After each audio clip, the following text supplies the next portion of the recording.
Oltinchi-trek. Odamovi Garri. Payshanba orolidan Yangi Gvineyaga suzib o'tishimga to'g'ri kelib qoldi. U yerlarga esa o'sha paytlarda faqat mahalliy marjon qidiruvchi olg'irlarning qo'lbola yelkanli sollaridagina borish mumkin edi. Meni Arafur dengizidan aynan shunday solgina bexavotir olib o'tishi mumkinligiga ishontirishgan edi. Marjon oldi sottisi u paytlar hiyla kasodga uchrab, sezilarli darajada sustlashib qolgandi. Shu bois ilgari aynan shu ish bilan band bo'lgan ko'plab kichik kemachalar sohil bo'yida langar tashlab turardi. Men ayni paytda hech qanday zarur yumushi yo'q, nima ish bilan mashg'ul bo'lishini bilmay o'tirgan bir kema kapitanini qidirib topib, u bilan Meraukega borib kelish haqida kelishib oldim. Ishsiz kapitanni qidirganligimning boisi u yergacha suzib borib, yana ortga qaytish. Agar ish bilan band bo'lsa, uni o'z ishini bir oydan ko'proq muddatga tashlab qo'yishga majbur etardi. Xullas, biz kapitan bilan barcha masalalar yuzasidan bafurja gaplashib oldik. U kemaga matros sifatida Torres bo'g'ozi atrofidagi orollarda yashovchi mahalliy aholi orasidan 4 kishini yolladi. Biz tushgan kemaning suv sig'imi atiga 19 tonnani tashkil etardi. Suv sig'imi kemaning suvga botadigan qismi egallaydigan hajm.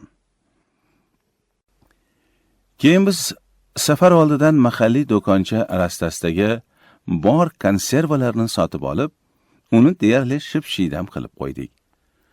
Sohildan suzib ketishimizdan 1-2 kun ilgari mening huzurimga qo'l ostida 3-4 ta yelkanli soli bo'lgan marjonfurush tujjor kelib, Trebuket oroliga to'xtab, o'sha yerda tarki dunyo qilib hayot kechirayotgan bir odamga 2-3 qop un va guruch, tag'in bir dasta jurnallarni olib borib bera olmaysizmi deya so'rab qoldi. Trebuket oroli hozirda bu orol xaloskorlik oroli deb ataladi. Men uning gapidan hayratlanib, o'sha tarki dunyo qilgan odamovi kishi haqida so'rab surishtirdim. Aytishlaricha, bu kishi o'sha kimsasiz orolda qariyb 30 yillardan buyon umr guzaronlik qilib kelar ekan. Unga ayrim saxovatli insonlar vaqti bilan mikro shafqat ko'rsatishib, imkoniyatlari darajasida oziq-ovqat, kiyim-bosh va boshqa ehtiyoj mollardan yuborib turishar ekan. O'sha odam o'zini asli daniyalikman deb tanishtirsa-da, Torres bo'g'ozi atrofidagi orollarda uni nemis Garri deb bilishar ekan. Garrining bunday ko'pchilikdan uzlatda, zohidona hayot kechira boshlaganiga ancha bo'lgan ekan.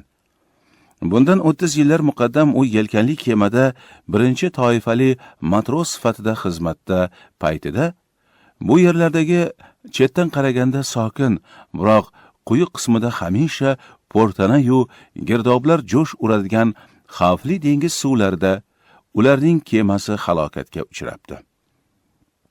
Ekipaj a'zolari 2 ta qayiqqa o'tirishib omon qolishibdi. Halokatga uchraganlar shafqatsiz ummon suvlarida juda ko'plab xavf-xatarlari boshdan kechirishib, nihoyat kimsasiz Trebuket oroliga suzib chiqibdilar. Bu orol asosiy dengiz yo'llaridan chetda bo'lganligi sababli uning sohiliga oradan 3 yil o'tibgina bir kema langar tashlabdi. Bir gal Trebuket oroliga 16 nafar kishidan iborat ekipajli shxuna kelgan ekan.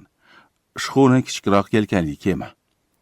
Biroq shxuna sohilga yaqinlashganida dengizda ko'tarilgan shiddatli to'fon uni chirpiray qilib, suv osti qoyalarga urishi oqibatida dengizchilardan atiga 5 kishigina tirik qolibdi.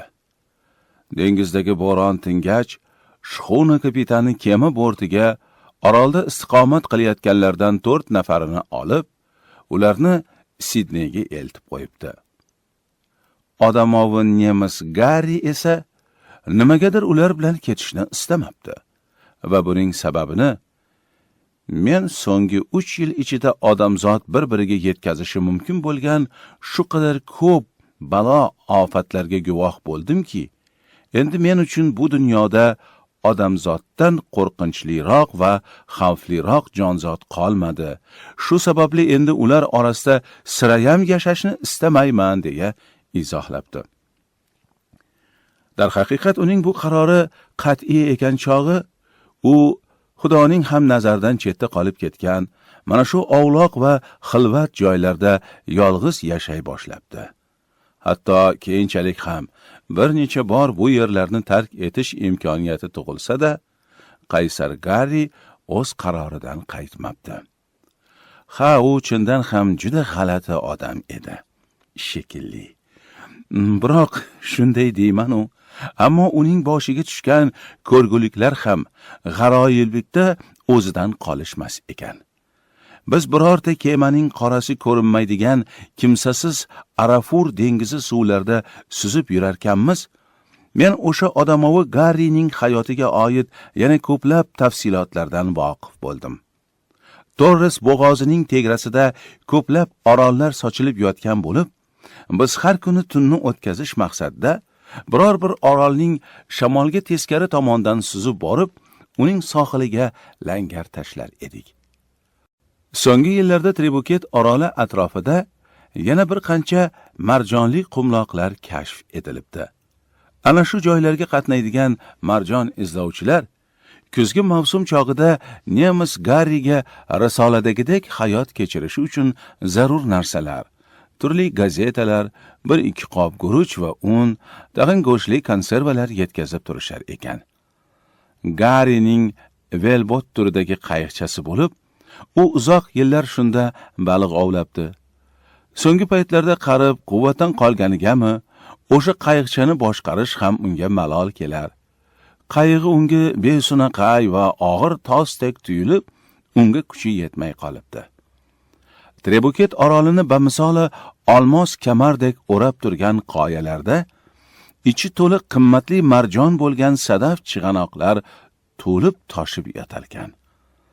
Nemis Garri ana shularni izlab topar va ularni marjon izlovchilarga tamakiga almashtirar ekan. Ba'zan u nihoyatda qimmatli marjonlarni ham topishga muvaffaq bo'lar, evaziga kattagina pul ham olar ekan.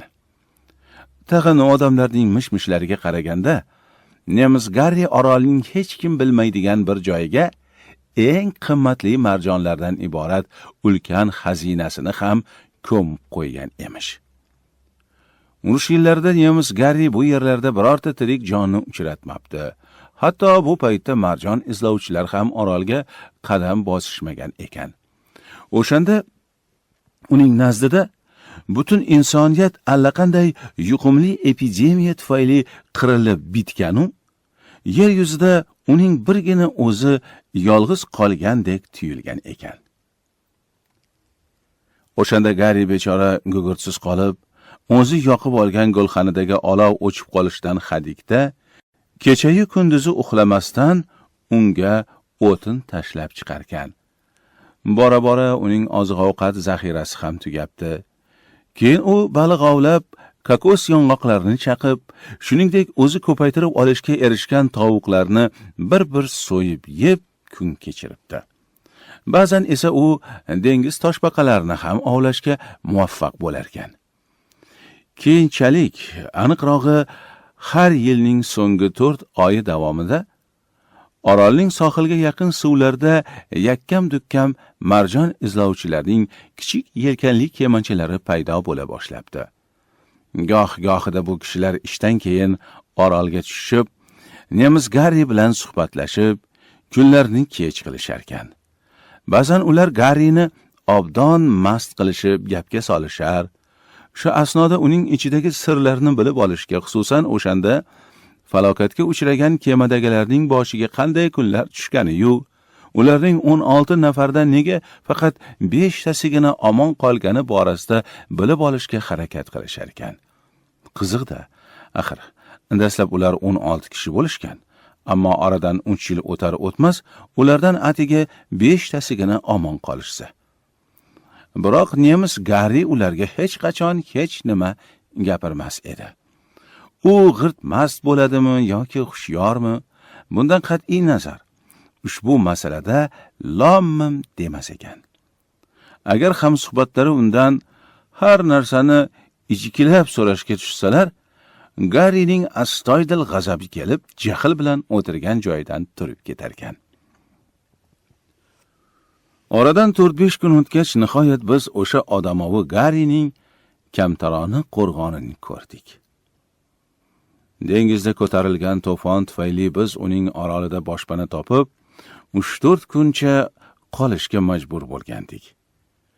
Tribuket dengiz sathiga nisbatan nishabroq joylashgan esa-da, Xili undan bo'rtib chiqib turuvchi, boshdan oyoq kokos yong'oqlari bilan qoplangan, aylanasi 1 milcha keladigan orol edi. U marjon qoyalari bilan o'rab olinganligi bois, orolga faqat bir tomondan yaqinlashish mumkin edi. Biroq shu birgina kirish yo'lagi ham har doim kemalarning shundoqqina orolning o'ziga langar tashlashi uchun qulay imkoniyat beravermasdi. Shu sababli biz sohildan 1 milcha uzoqlikda langar tashladik. Oziq-ovqatlarimiz va zarur anjomlarimizni qayiqlarga ortib, sohil tomon suzib ketdik. Qirg'oqqa tomon borarkanmiz, sohildan ortga qaytayotgan to'lqinlarning kuchli qarshiligini zo'r-bazo'r yengib eshkak eshardik.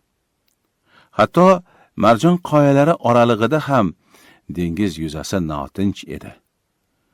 Men anchagina olisda turiboq atrofi dov-daraxtlar bilan tartibsizroq bo'lsa-da berkitilgan kichkinagina hujrachani ko'rdim. Bu o'sha odamovi nemis Garrining yashash joyi edi.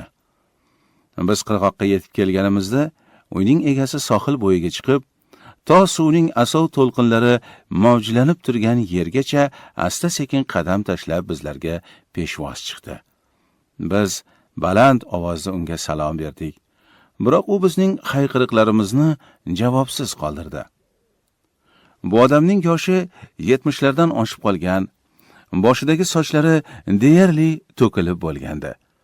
Yuzi esa biroz cho'ziqroq, juda qat'iyatli ko'rinishga ega. Soqollari mosh-guruch bo'lib oqara boshlaganidan allanechuk kul rang tuyilardi. Oyoqlarini ikki tomonga tashlab, salanglab yurishidan uning uzoq yillar dengizda xizmat qilgan tajribali matros ekanligiga shubha qilmasa ham bo'lardi. Quyoshdan qoraygan yuzlarining orasida ko'kimtir ko'zlari o'z tusini yo'qotib, deyarli rangsizdek tuyulardi. Ko'zlari tegrasidagi bir-biriga chirmashib ketgan ajinlar esa kishini beixtiyor bu odam uzoq yillar kimsasiz dengiz suvlariga zoru ilhaq tikilganligi haqida o'ylashga majbur etardi. U biroz dag'al to'qilgan bo'z ishton va xuddi shu matodan tikilgan paxtalik kiyib olgan edi. Kiyimlari nisbatan ohordan ketgan esa-da, bu yerning sharoitlari uchun toza va orasta ko'rinardi. U bizni ko'p o'tmay taklif etgan hujracha boshdan oyoq bo'rtiq chiziqlar tushirilgan temir bilan qoplab chiqilgan ekan. Bor yo'g'i birgina xonadan iborat bu turar joyda karavot, bolta yordamida yo'nib qo'lda yasalgan bir necha stul, bitta stol va oshxonaga oid ul-bul idishlar bor edi. Hujraga kelaverishda o'sib turgan daraxt ostida ham yana bitta stol bo'lib, uning yonida 2-3 kishi bemalol joylashadigan o'rindiq qo'yilgandi. Uyning ortida esa uncha katta bo'lmagan tovuqxona tiklangan edi. Bu odam bizning tashrifimizdan juda xursand bo'lib ketdi deya olmayman. Hadyalarimizni ham u xuddi shunday bo'lishi kerakday, biroz nopisandlik bilan qabul qildi. Hatto ularga sinchkovlik bilan bir nazar tashlar ekan, "Attang, menga eng zarur narsani keltirmabsizlar-ku" degan ma'noda bizlarga qarab qo'ydi. Umuman olganda u o'ta indamas va jiddiy kishi ekan. yangiliklar bilan ham aytarli qiziqmadi. Nazarimda uning uchun o'z orolidan boshqa hech qanday dunyo mavjud emasdek edi. O'ziga tegishli yerlarni u xususiy mulki deb bilar va bu yerlarda o'zini haqiqiy zamindorlardek viqor bilan tutardi. Orolni esa mening sihatgohim deb atardi. Shunday bo'lsa-da, nazarimda u bunda barq urib o'sib yotgan kokos daraxtlari birorta kokos mag'zini sotish bilan shug'ullanuvchi ishbilarmon tujjorning e'tiborini tortib, ko'zini o'ynatib qo'yishidan hadiksirardi ham. Shu sababdan bo'lsa kerak, meni ham juda xavfsirab qarshiladi va xo'mraygancha bu yerlarda nima bilan mashg'ul bo'lib yurganligimni so'rashtirdi. U juda qiynalib, har bir so'zini donalab terayotgandek gapirardi. Boz ustiga bu chol go'yo bizlar bilan emas, xuddi o'zi bilan o'zi gaplashayotgandek tuyulardi. Uning o'zicha burni ostida ming'irlab, xuddi xonada bizlarni ko'rmayotgandek gapirishini tinglash har birimiz uchun ham allanechuk vahimali edi. Biroq kemamiz kapitani unga eski qadrdonlaridan biri vafot etganligi haqidagi xabarni aytgach, u birdan hushiga kelib, risoladagidek gapira ketdi. Qariya Charli olamdan o'tibdi. Oh, naqadar dahshat! Qariya Charli o'libdimi? O'libdi-ya. Charli o'libdi. Chol mana shu so'zlarni tinmay takrorlar, boshini alamli chayqagancha o'zi uchun aziz do'stining ismini tildan qo'ymasdi. Men uni chalg'itish uchun "Hozir ham ulbul narsalarni o'qib turasizmi?" deya so'radim. "Deyarli hech narsa o'qimayman", dedi u beparvolik bilan. Nazarimda uni itlari va tovuqlariga beriladigan yemishdan boshqa hech narsa qiziqtirmasdi chog'i. Agar biz shu paytgacha o'qigan ko'plab kitoblarda qayd etilgan fikrlarga ishonadigan bo'lsak, tabiat va dengiz bilan uzoq yillik muloqotlar bu odamga borliq olamning hali hech kimga ayon bo'lmagan sir-u sinoatlarni ochib berishi kerak edi. Lekin taassufki, sirayam bunday bo'lib chiqmadi. Bu chol ilgari qanday yovvoyi, nodon, so'kong'ich va johil dengiz daydisi bo'lsa, hali hamon o'shandayligicha qolgan, bir tuk ham o'zgarmagan edi. Men uning burishgan va yoqimsiz aft angoriga tikilar ekanman, o'zimcha o'sha mudhish 3 yil mobaynida nima voqea hodisa yuz bergan ediki, bu sho'rlik banda o'zini uzoq yillar butun olamdan uzlatda chekinib yashashga majbur qildi ekan, degan savolga javob qidirardim. Uning tussiz ko'zlariga boqib, endi u o'zi bilan qabrga olib ketadigan sirning tagiga yetishni xohlardim.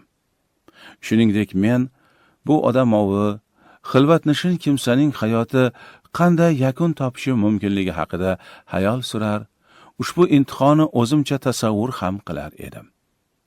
Kunlardan bir kuni orolga qandaydir marjon izlovchi kelib tushadi.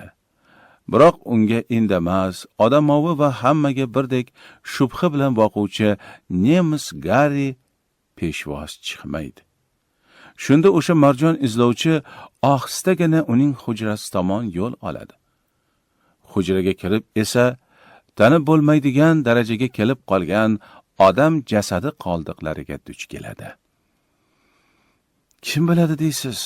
Balki shundan so'ng bu marjon izlovchi shovvoz uzoq yillar davomida minglab sarguzasht ishqibozlarning xayolini o'g'irlab kelgan, odamovi Gari ko'mib ketgan bitmas tuganmas xazinalarni qidirib, butun orolni titkilab chiqar. Ammo menimcha u baribir bu oroldan hech narsa topa olmaydi. Illo nemis Gari o'limidan avval shuncha yillar davomida qo'riqlab kelgan marjonlar xazinasini birorta ham odam bolasi topa olmasligi chorasini ko'rib qo'ygan bo'ladi. Va minglab odamlarning aql va hushini olgan o'sha boyliklar alal oqibat ko'milgan joyida yana hoku tuproqqa aylanib yo'qlikka yuz tutadi. Shunda haligi shovvoz marjon izlovchi yana o'z kemanchasiga o'tiradi-da, bu yerlarni tark etadi. Orol esa yana bir paytlardagidek Xudoning xayru nazaridan chetda qolgan eng kimsasiz ovloqqa ataladi ekan.